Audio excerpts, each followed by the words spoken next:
How's it going, guys? So this video is about knives. Especially if you're a beginner, this video is going to help you out, because getting into knives, choosing what knives to buy and stuff like that, what you're exactly after, can be a little bit confusing. Knives are an addicting hobby collection, and I'm here to help you to save money, because if you start investigating knives, every video you run across is gonna basically worship that particular product because they're probably sponsored. There is really good knife channels out there that give you the pros and cons and an honest assessment, but there's a lot of knife videos also out there that's just going to make whatever blade you're looking at look like the be-all end-all search, and you're going to get it, and you might find out you spend money on it, and you might find out it's not exactly what you were looking for. And I can give a shout out to a lot of good knife channels that I've been investigating. If you're interested, just comment. I have a lot of time to reply for now. So without further ado, I'm at work, so I cannot do this video in one take, so I advocate to you to come back, look at these same videos with the same title but part 2 or so forth, and I have to do it staggeredly or intermittently. And without further ado, I'm gonna, not in any particular order, I'm just gonna let you see what I've been collecting for large knives and my take of their pros and cons, and a little bit of a demonstration as best as I can, and let you decide what you would probably like. So this video is assuming that you need a knife that can kind of do a lot of tasks: chop and slice.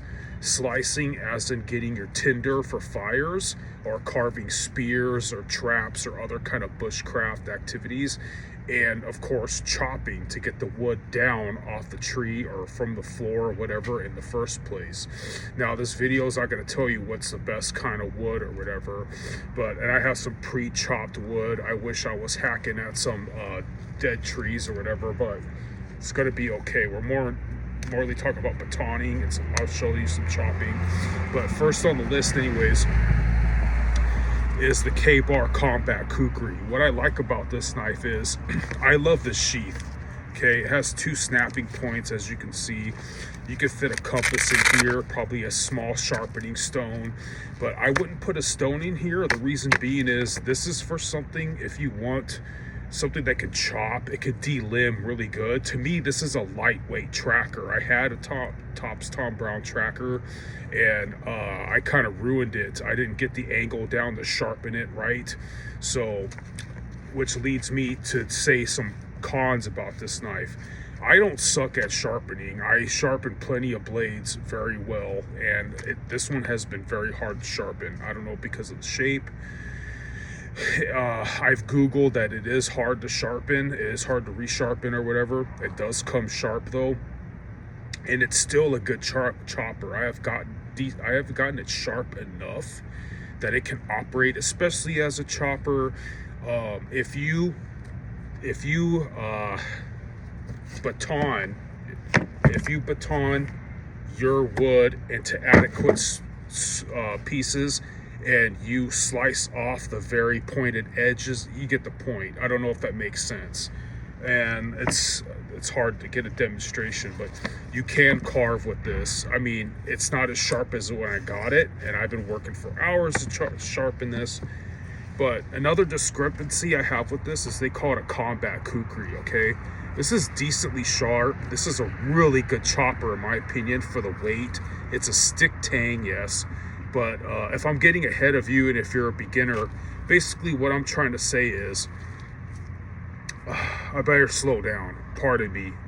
We'll take this one knife at a time, in case for a lot of beginners out there. If you want to get this Combat Kukri here, my bad things to say about it is they should call it a K-Bar mini chopper, mini tracker. As for a combat weapon, yeah, I guess, but look it, man, like I said, I don't suck at sharpening. This is not as sharp as I got it, and again, I only use like stone or honing rod. I'm into only sharpening methods you could do out in the field. If you have a grinder if belt sander or something, then by all means, this is great, right? It'll retain an edge, okay, right? I think this is 1095 Crow Van steel. So you knife veterans out there, metallurgy experts, you'll know what that means. I believe for 1095, it has good edge retention. 1095 is not known as your hardest steels. Really, really hard steels, like D2 steel, you can Google whatever knife you're getting, Google what the kind of steel is.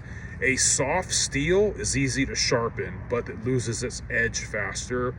I rather have a soft steel because they've been known that if you hit something that's really, really hard, instead of like chipping or shattering the knife or whatever, it'll warp it. And at least you still have a knife, and you could probably fix the dings, the dents, or the bends, or the yeah, you know what I mean? The edge is gonna bend or warp, and you can fix it in time, but you still have a tool.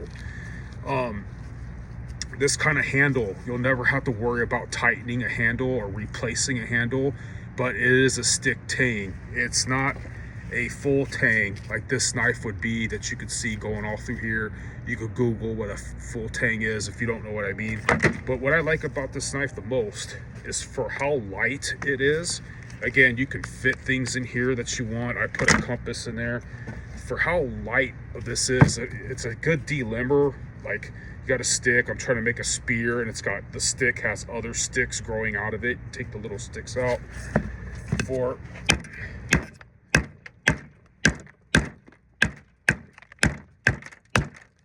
time to keep going in depth with that, but you get the point. Yes, I'm not making a lot of progress here because it's so light and stuff, but I'm also not spending a lot of energy. So if you're not trying to chop some severely heavy wood, or like you just need something to delimb and something to portable to chop little things, you could baton with this fairly well. What my discrepancy about this is they call it a combat kukri, right? Now, because it's like thick for its size, it's not a 1/4 inch stick or nothing, and I can't make it as sharp as it came with my tooling. I can't make it as sharp as the factory edge, but my discrepancy calling this a combat kukri, okay? So I like to carry this sheath like here with a belt across my chest or whatever. Let's say a wild animal attacked me. Let's say a feral meth head crack addict in the freaking forest, you know, of Appalachia, some freaking feral person on meth and shit tackled me with their rabies and AIDS, and you took this out and deployed it and put it up to, like, you know, God forbid, if you have to, their neck or some kind of vital appendage, the inside of their wrist, and you slice the cross of it to get them the fuck off of you. It's not gonna slice, man. To me, this is a chopper. It's not the best stabber, even though I test these out by stabbing trees with it. It doesn't hurt my hand. It can do the job, but that tip is a little bit too thick. I kind of bent the tip from practicing with it, seeing how good it can freaking the force of thrusting does go through your forearm adequately. Like, for example, this cheap made in China knife, even though it looks like a great thruster, this one hurt the shit out of my hands thrusting it against shit to testing it out. So I got to get going, but K-Bar Combat Kukri is not bad. To me, this is a mini chopper. I would have bought this instead of a tracker because of it's a lightweight chopper. It can baton, boom, boom, boom. See, I mean, it bit in decently. For some reason, it's a lot easier to sharpen it here than up here. I'm thinking because if you look at the grind is like an inch or over an inch going here, and it's like 3/4 or a 1/2 inch here because there's more material, there's more thick metal behind here to withstand the impact. But here, for the carving tasks, the blade ends like right here, so it's as if you do have a choil. You can choke up on this. this would have been my favorite knife, other than I just cannot sharpen it as well. So K-Bar Combat Kukri, if you think this is an interesting blade, look at other videos about it, Google the specs out of it and see what you think. But I got to get going, and stick around. There'll be more to come with more blades, plenty of more blades.